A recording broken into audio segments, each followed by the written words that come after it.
hablando de la última evidencia, los últimos descubrimientos relacionados a la pandemia por coronavirus y a la enfermedad COVID-19. Fíjese que se ha descubierto algo muy interesante, y esto lo pueden saber porque lo han vivido probablemente la mayor parte de las personas que se han recuperado de COVID-19. Uno de los síntomas que más aparece en el 70-75% de los casos es la pérdida del olfato. Eso se llama anosmia. O algunos pierden parte de esta sensibilidad. Eso se llama hiposmia. Se ve afectado justamente este sentido. Sin embargo, a medida que pasan los meses y que se empiezan a reportar casos distintos, hay un problema que se desprende justamente de la pérdida del olfato, de la afectación del olfato, que se llama parosmia. ¿Qué significa esto? Que hay personas que, una vez que empiezan a recuperar el olfato pasados los días, empiezan a sentir olores muy fuertes, ¿no? Hedores, básicamente. Puede ser olor a cloaca, olor a podrido, olor a muerto incluso. Y esto pasa, por ejemplo, cuando van a oler el café en la mañana, cuando huelen cebolla, limones, carnes.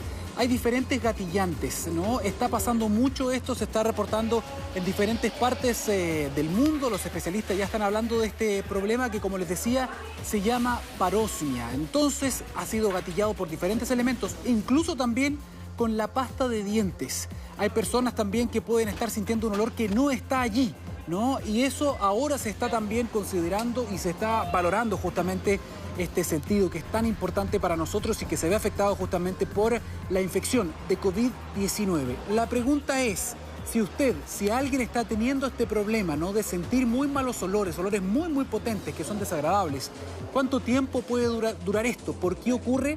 Le preguntamos a un especialista. Mire. En el caso del COVID, este daño es mucho más duradero y vemos que en pacientes que han tenido COVID y que se presentan con anosmia o con parosmia, esta puede durar meses o incluso a veces un año. Sin embargo, ¿qué cosas ayudan a nuestros pacientes? Uno, terapia con corticoides, y finalmente hay terapias como de rehabilitación olfatoria, en la cual los pacientes son sometidos a distintos olores como de rosa, de eucaliptus o de otras sustancias fuertes que hacen como que despierte nuevamente el sentido de la olfacción. Ahora, que esto suceda también es una buena señal porque significa que se están haciendo las conexiones entre el cerebro y nuestro sentido, ¿no? El sentido del olfato se está recableando. Por eso que a veces pasan estos errores, pero que no son permanentes. Vamos a ver durante entre semanas, meses o incluso, como decía el doctor, hasta un año. Vamos a ver qué pasa con el tiempo y con esto de las parosmias.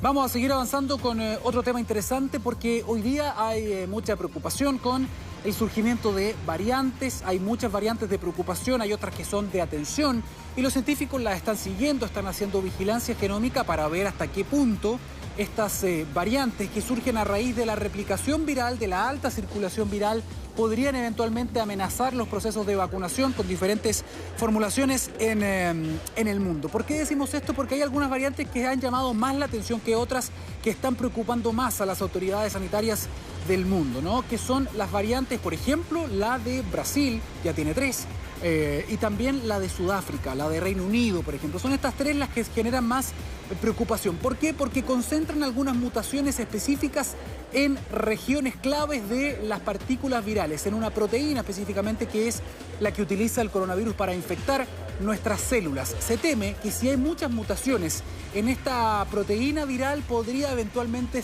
reducirse el efecto, ¿no?, que tienen las vacunas. Es por eso que este estudio del que le vamos a hablar es muy importante, porque científicos de Israel junto con científicos de Sudáfrica han publicado en la revista Nature un paper, una investigación muy interesante.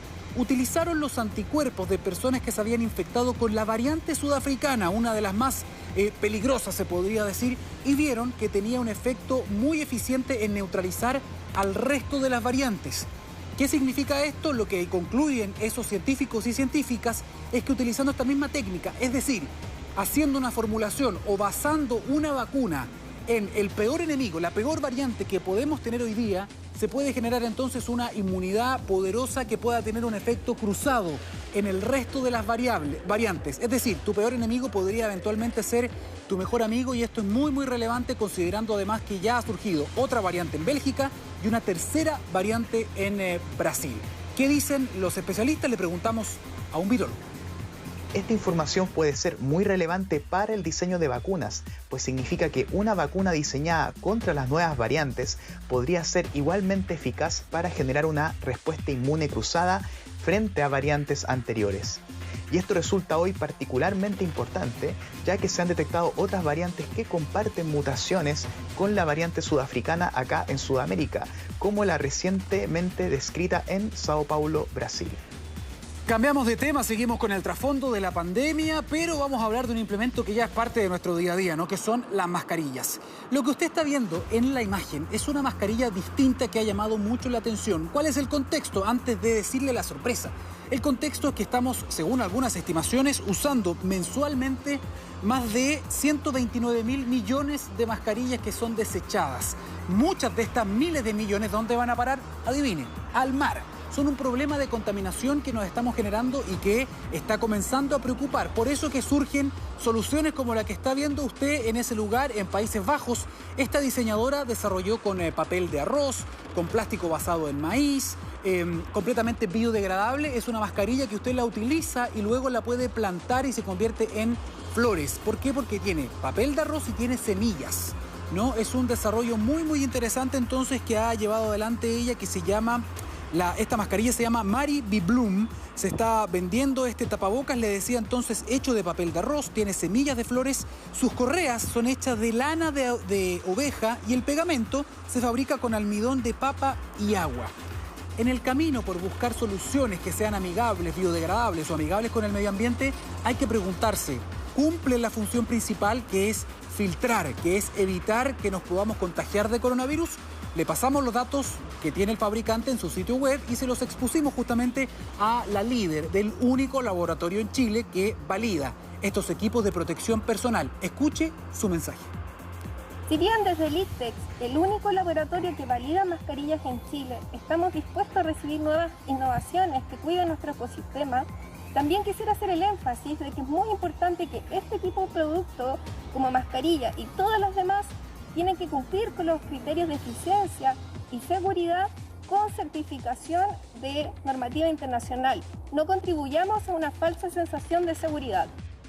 Seguimos con ciencia médica y en este caso vamos a dejar por un segundo al coronavirus y al COVID-19 y vamos a hablar del Parkinson. El Parkinson es la segunda enfermedad neurodegenerativa más común, más presente en nuestro país después del Alzheimer. Es una enfermedad que usted, me imagino, conoce, que tiene diferentes síntomas. Uno de ellos, por ejemplo, es que baja la velocidad de movimiento de las personas, seguido también de rigidez, en algunos casos también de temblores involuntarios. Esto afecta también la parte neurológica, la gente tiene ansiedad, problemas para dormir, disminuye la capacidad cognitiva.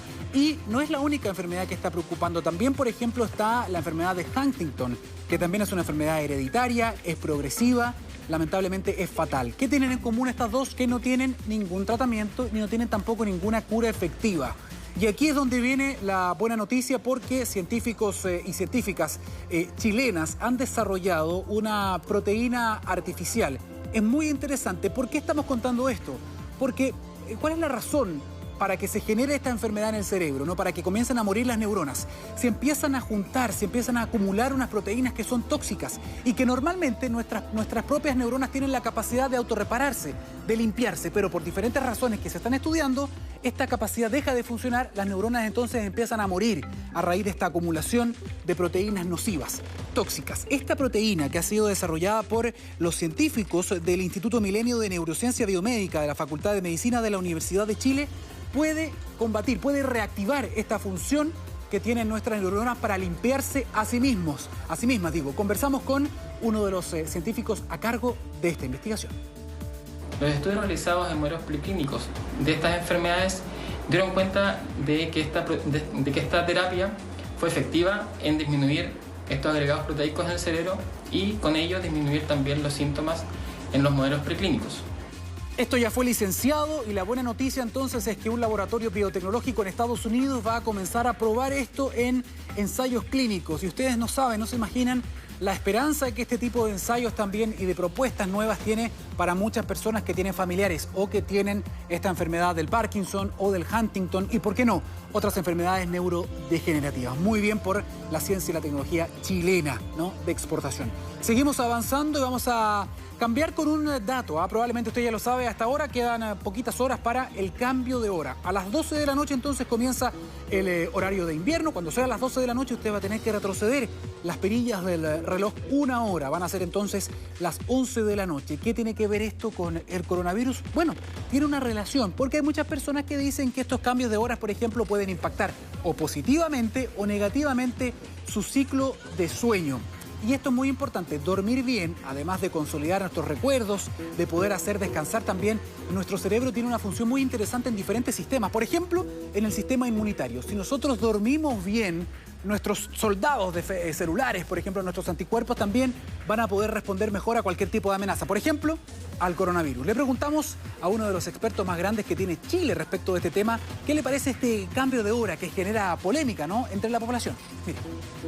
Este cambio de horario que viene ahora es bueno porque hará que dormamos todo lo que tenemos que dormir, o al menos reducirá el déficit de sueño. Y el déficit de sueño es muy importante porque dormir es importante para muchas funciones, ¿cierto? Es importante para la atención, para el aprendizaje, para no tener accidentes, y también impacta nuestra salud. Tiene un impacto importante sobre nuestro sistema inmune y eso es importante sobre todo en estas épocas pandémicas.